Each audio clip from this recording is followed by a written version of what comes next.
ഈശോമിശിഹായ്ക്ക് സ്തുതിയായിരിക്കട്ടെ. ഇന്ന് നവംബർ മാസം 2-ാം തീയതി സാർവത്രിക സഭ സകല മരിച്ച വിശ്വാസികളുടെയും തിരുനാൾ ആചരിക്കുകയാണ്. വിശുദ്ധ യോഹന്നാൻ്റെ സുവിശേഷം 11-ാമത്തെ അധ്യായം 17 മുതൽ 24 വരെയുള്ള തിരുവചന ഭാഗമാണ് ഇന്ന് നാം ധ്യാന വിഷയമാക്കുന്നത്. ബഥാനിയായിൽ യേശു ഏറെ സ്നേഹിച്ചിരുന്ന ഒരു കുടുംബം, ലാസറിൻ്റെയും മർത്തയുടെയും മറിയത്തിൻ്റെയും കുടുംബം.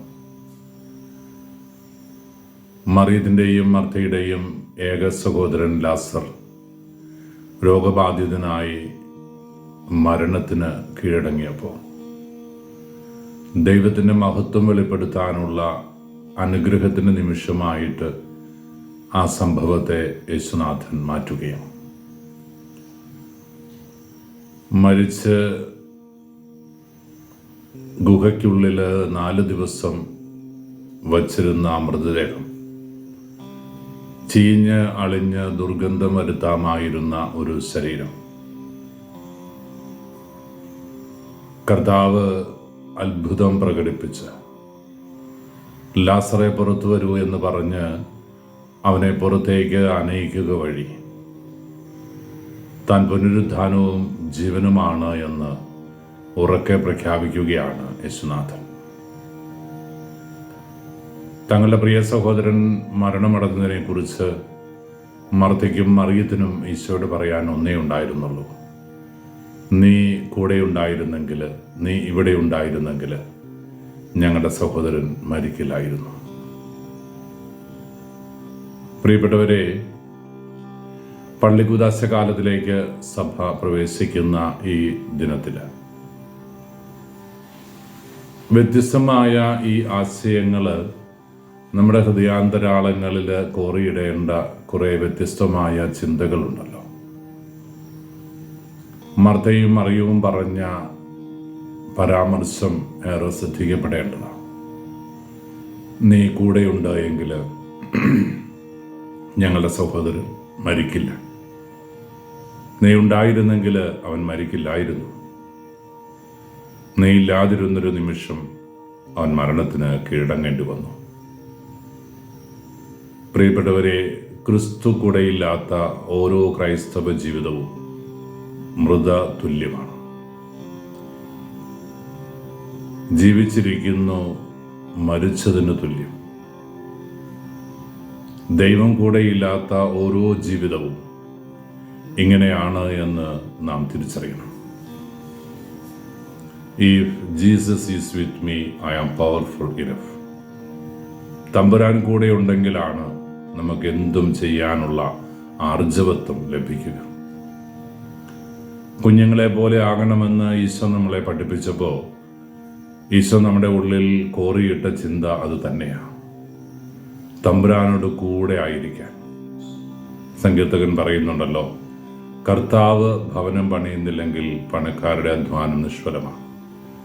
കർത്താവ് നഗരം കാക്കുന്നില്ലെങ്കിൽ കാവൽക്കാരുടെ ഉറക്കൊഴിവും നിഷ്ഫലമാണ്.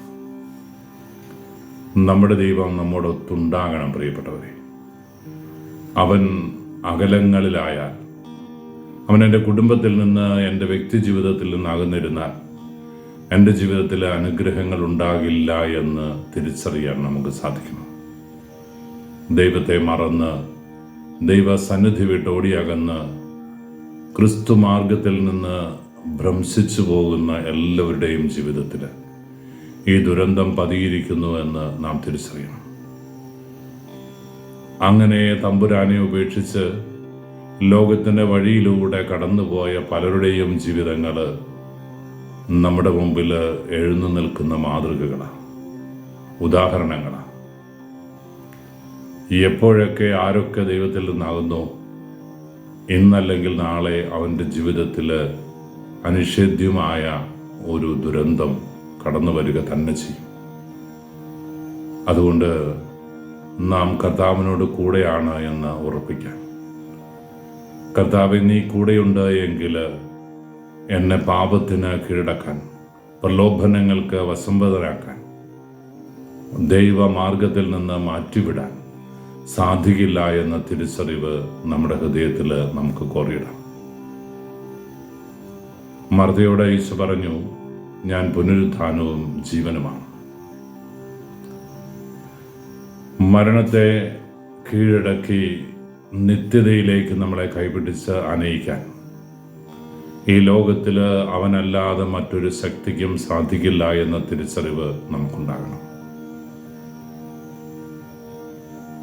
ഈ ലോക ജീവിതം കൊണ്ട് എല്ലാം അവസാനിക്കുന്നു എന്ന് വിശുദ്ധ ഗ്രന്ഥത്തിൻ്റെ ഏടുകളിൽ നാം വായിക്കുന്ന പരാമർശം സദൂക്കയരുമായി ബന്ധപ്പെട്ട ലോക ചരിത്രമുള്ള കാലം മുതൽ ഈ ദൈവനിഷേധികളുമുണ്ട് എന്നത് സത്യമാണ്. ഗ്രീക്കിലെ എപ്പിക്കൂറിനിസം മുതൽ ഇന്നത്തെ അധുനാധുനിക ലോകത്തിലെ യുക്തിവാദികളും പരിസ്ഥിതിയെ ദൈവമായി കാണുന്ന പുതിയ കാലഘട്ടവുമെല്ലാം ഇവിടെ നമ്മുടെ മുമ്പിൽ തെളിഞ്ഞു നിൽക്കുന്ന ഉദാഹരണങ്ങളാണ്. പുരോഗമന കലാസാഹിത്യവേദി എന്ന് പറഞ്ഞ് പൂക്കാസ ഈ കേരളത്തിൽ അങ്ങോളം ഇങ്ങോളം പ്രവർത്തിക്കുന്നത് ദൈവനിഷേധത്തിൻ്റെ മറുരൂപമായിട്ടാണ്. യുക്തിവാദികളുടെ സംഘടന യുക്തിയുടെ തലത്തിൽ ലോകത്തെ മുഴുവനും കണ്ടെത്താനും വിമർശിക്കാനും നിർവചിക്കാനും പരിശ്രമിക്കുന്ന ഒരു വിഭാഗം. ദൈവത്തിൽ നിന്ന് ഓടിയകലുന്ന ഏതൊരു ജീവിതവും അങ്ങനെയൊക്കെ ആകൂ എന്ന് നാം തിരിച്ചറിയണം. അതുകൊണ്ട് ക്രിസ്തു കൂടെയുള്ളവനാകണം, ക്രിസ്തു പുനരുത്ഥാനവും ജീവനുമായിട്ട് കടന്നു വരുന്നവനാകണം ഓരോ ക്രിസ്ത്യാനിയുടെയും ജീവിതത്തിൽ. നമുക്ക് ഈ നവംബർ മാസം നമ്മുടെ പ്രിയപ്പെട്ട മരിച്ച വിശ്വാസികളെ ഒക്കെ ദൈവസന്നിധിയിൽ സമർപ്പിച്ച് അവർക്ക് വേണ്ടി പ്രാർത്ഥിക്കാം. തനതു വിധിയെന്നും അന്ത്യവിധിയെന്നും പറഞ്ഞ് മരണാനന്തര ജീവിതത്തെക്കുറിച്ചുള്ള സഭയുടെ പഠനങ്ങൾ നമുക്ക് എല്ലാവർക്കും പരിചിതമാണ്. തനതു വിധി ഓരോരുത്തരുടെയും മരണത്തിൽ അവൻ്റെ ജീവിതത്തിലേക്ക് കടന്നു വരുന്ന വിധിയാണ് എങ്കിൽ, അന്ത്യവിധി അവൻ വാനമേഘങ്ങളിൽ കടന്നു വന്ന് ദുഷ്ടനെയും ശിഷ്ടനെയും രണ്ടായി തിരിച്ച് ദുഷ്ടർക്ക് തീ നരകവും ശിഷ്ടർക്ക് സ്വർഗരാജ്യവും പ്രദാനം ചെയ്യുന്ന ഭയാനകമായ ഭീതിജനകമായ അന്ത്യവിധിയുടെ ദിവസം. തനതു വിധി ഒരു വ്യക്തിക്ക് 3 തരത്തിലുള്ള മേഖലകളാണ് തുറന്നു കൊടുക്കുക: സ്വർഗവും നരകവും ശുദ്ധീകരണ സ്ഥലവും. ആത്യന്തികമായി പാപത്തിൽ മാത്രം ജീവിച്ച ഓരോ മനുഷ്യനും നരകാഗ്നിക്ക് വിധേയരാകും. അവൻ്റെ ജീവിതത്തിൽ അവനെ മടക്കിക്കൊണ്ടുവരാനാകാത്ത വണ്ണം അവൻ പാപത്തിന് അടിമപ്പെട്ടവനാണ്. ഒരുപക്ഷെ നമ്മുടെ കുടുംബാംഗങ്ങളുടെ പ്രാർത്ഥനകൾ നരകാഗ്നിക്ക് ഇരയായവർക്ക് ഗുണം ചെയ്യാൻ സാധ്യത ഇല്ല എന്ന് തന്നെയാണ് സഭ ഓർമ്മിപ്പിക്കുക. നല്ലവർ സ്വർഗരാജ്യത്തേക്ക് പ്രവേശിക്കുമ്പോൾ ഈ ലോക ജീവിതത്തിൽ ദൈവത്തോട് ഒത്തു നടന്നിട്ടും ഇടയ്ക്ക് എവിടെയൊക്കെയോ പാദങ്ങൾ പതറിയവരും ദൈവത്തെ ഒരു നിമിഷത്തേക്കെങ്കിലും മറന്നവരും ലോകത്തിന് മോഹങ്ങളെ സ്വന്തമാക്കാൻ പരിശ്രമിച്ചവരുമായിട്ടുള്ള ഒരു വിഭാഗം ആൾക്കാരുണ്ട്. അവരെയാണ് ശുദ്ധീകരണ സ്ഥലത്തിൽ നാം പ്രതീക്ഷിക്കുന്നത്. നമ്മൾ മരിച്ച വിശ്വാസികൾക്ക് വേണ്ടിയിട്ട് വിശുദ്ധ കുർബാന അർപ്പിക്കുകയും സെമിത്തേരിയിലും പള്ളിയിലുമൊക്കെ അവർക്ക് വേണ്ടിയിട്ട് പ്രാർത്ഥനകൾ നടത്തുകയും ഒക്കെ ചെയ്യുമ്പോൾ നമ്മുടെ പ്രാർത്ഥനകളുടെ പുണ്യം വഴി അവരുടെ പാപത്തെ ദൈവം ഇളച്ചു കൊടുത്ത് അന്ത്യവിധി നാളിൽ അവരെ അവിടുന്ന് സ്വർഗത്തിലേക്ക് ആനയിക്കും. ഈ വലിയ പ്രത്യാശ നമുക്കെല്ലാവർക്കും ഉണ്ടാകണം. നവംബർ മാസം തിരുസഭ പൂർണ്ണ ദണ്ഡ വിമോചനം പ്രഖ്യാപിച്ചിരിക്കുന്ന കാലഘട്ടം.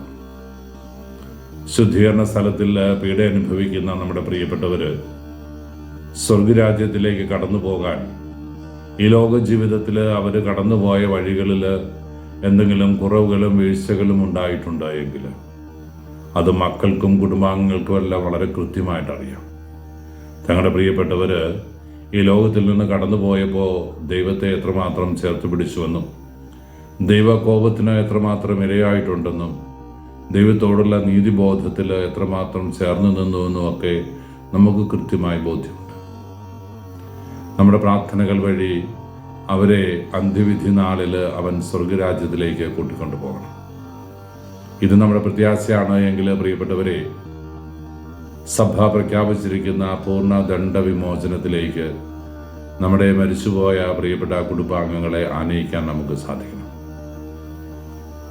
ഇന്നലെ തിരുസഭ സകല വിശുദ്ധരുടെയും തിരുനാൾ ആചരിച്ചപ്പോൾ നമ്മുടെയൊക്കെ പ്രിയപ്പെട്ട മാതാപിതാക്കളും നമ്മുടെ സഹോദരങ്ങളും ബന്ധുമിത്രാദികളും ഒക്കെ പുണ്യവഴികളിലായിരുന്നുവെങ്കിൽ ദൈവം അവർക്ക് അനന്തമായ സ്വർഗസൗഭാഗ്യം പ്രദാനം ചെയ്തു കഴിഞ്ഞു. നമ്മൾ വീണ്ടും വീണ്ടും പ്രാർത്ഥിക്കുമ്പോൾ ഒരുപക്ഷെ സ്വർഗരാജ്യത്തിലേക്ക് കാലേക്കൂട്ടി കടന്നു പോകാൻ ദൈവം നിയോഗിച്ച വ്യക്തികൾക്ക് നമ്മുടെ പ്രാർത്ഥനയുടെ പ്രയോജനം ലഭിക്കേണ്ട കാര്യമില്ല. കാരണം അവർ സ്വർഗരാജ്യത്തിലാണ്. പക്ഷെ വീണ്ടും വീണ്ടും നമ്മൾ പ്രാർത്ഥിക്കുമ്പോൾ ഒരുപക്ഷെ ഈ ലോകത്തിൽ ആരും പ്രാർത്ഥിക്കാനില്ലാത്ത ശുദ്ധീകരണ സ്ഥലത്തിലെ ഒരുപാട് ആത്മാക്കൾക്ക് ദൈവരാജ്യത്തിലേക്കുള്ള സ്വർഗരാജ്യത്തിലേക്കുള്ള വാതായനങ്ങൾ തുറക്കപ്പെടുമെന്ന് ഉറപ്പാണ്. തിരുസഭ പറയുന്നത് ഇങ്ങനെയാണ്: നവംബർ മാസം മുഴുവൻ നമ്മുടെ പ്രിയപ്പെട്ട കുടുംബാംഗങ്ങളെ ഓർത്ത് പ്രാർത്ഥിക്കാൻ വേണ്ടിയിട്ട് നിയോഗിക്കപ്പെട്ട ഒരു സമയം. ഈ ദിവസങ്ങളിൽ കാലേക്കൂട്ടി കുമ്പസാരിച്ച് ഒരുങ്ങി ദേവാലയത്തിലെത്തി മുഴുവൻ കുർബാനയിൽ പങ്കെടുത്ത് സെമിത്തേരിയിലെത്തി മരിച്ച വിശ്വാസികൾക്ക് വേണ്ടി പ്രാർത്ഥിക്കുമ്പോൾ സഭ നിഷ്കർഷിച്ചിട്ടുണ്ട് ഒരു സ്വർഗസ്നായ പിതാവും ഒരു നന്മ നിറഞ്ഞോറിയവും ഒരു ത്രിത്വസ്തുതിയും. ഇത് സെമിത്തേരിയത്തിലെത്തി നമ്മുടെ പ്രിയപ്പെട്ട കുടുംബാംഗങ്ങൾക്ക് വേണ്ടി അത് അവരെ അടക്കിയിരുന്ന അതേ കല്ലറയുടെ മുമ്പിൽ തന്നെ നിന്ന് പ്രാർത്ഥിക്കണമെന്ന് നിർബന്ധമൊന്നുമില്ല. വിവാഹിതരായി അല്ലെങ്കിൽ സൗകര്യത്തിന് വേണ്ടിയിട്ട് അതുമല്ലെങ്കിൽ അപ്പൻ്റെ സ്വത്ത് പല നാട്ടിലുള്ളത് കൊണ്ടൊക്കെ പല ദിക്കുകളിലേക്ക് നമ്മുടെ മക്കളൊക്കെ മാറി താമസിക്കുന്ന സാഹചര്യങ്ങളുണ്ട്. വിദേശ രാജ്യങ്ങളിലേക്ക് നമ്മുടെ മക്കളൊക്കെ കൊടിയേറി പാർക്കുന്ന ഒരു കാലഘട്ടം അവിടെയുമുണ്ട് സെമിത്തേരികൾ പ്രാർത്ഥിക്കാനായിട്ട്. സഭ നിഷ്കർഷിക്കുന്ന വിധത്തിൽ ദിവികാരൻ ഈശോയെ സ്വീകരിച്ച് സെമിത്തേരിയിലെത്തി നമ്മുടെ മരിച്ച വിശ്വാസികൾക്ക് വേണ്ടി പ്രാർത്ഥിക്കുമ്പോൾ വിശ്വാസത്തോടെ എൻ്റെ തമ്പുരാൻ അവരുടെ ജീവിതത്തിൽ ഇടപെടുമെന്ന് ബോധ്യപ്പെട്ട് പ്രാർത്ഥിക്കുമ്പോൾ അവർക്ക് പൂർണ്ണ ദണ്ഡ വിമോചനം കൊടുത്ത് സ്വർഗരാജ്യത്തിലേക്ക് അവൻ്റെ വലതുഭാഗത്തേക്ക് അവൻ അവരെയും ചേർത്ത് പിടിക്കുമെന്നത് സഭയുടെ വിശ്വാസമാണ്. ആ വിശ്വാസം ഒരിക്കൽ കൂടെ ഏറ്റെടുക്കുവാനും നവംബർ മാസം അവർക്ക് വേണ്ടി പ്രാർത്ഥിക്കാനുള്ള കാലഘട്ടമായിട്ട് കരുതുവാനും നമുക്ക് ആഗ്രഹിക്കാം. നവംബർ മാസം പുനരുദ്ധാനവും ജീവനുമായവനെ ചേർത്ത് പിടിക്കാൻ നമ്മുടെ പ്രിയപ്പെട്ടവരെല്ലാം സ്വർഗത്തിലേക്ക് കൂട്ടിക്കൊണ്ടു പോകാനുള്ള ഉത്തരവാദിത്വവും കടമയും മക്കൾക്കും കുടുംബാംഗങ്ങൾക്കും ഒക്കെ ഉണ്ട് എന്ന ബോധ്യത്തോടെ നമുക്ക് മുന്നേറാം. ഈശോ എല്ലാവരെയും അനുഗ്രഹിക്കട്ടെ. നമ്മുടെ പ്രിയപ്പെട്ടവരെല്ലാം അവിടുന്ന് സ്വർഗരാജ്യത്തിലേക്ക് കൂട്ടിക്കൊണ്ടുപോകാൻ ഇടയാകട്ടെ. പൂർണ്ണ ദണ്ഡവിമോചനം അവർക്ക് ലഭിക്കാൻ വേണ്ടിയിട്ട് നമുക്ക് ഉത്തരവാദിത്വ ബോധത്തോടെ പ്രാർത്ഥിക്കാം. കർത്താവ് മിശിഹായുടെ കൃപയും പിതാവായ ദൈവത്തിൻ്റെ സ്നേഹവും പരിശുദ്ധാരൂപിയുടെ സഹവാസവും നമ്മളെവിടും കൂടി ഉണ്ടായിരിക്കട്ടെ, ഇപ്പോഴും എപ്പോഴും എന്നേക്കും.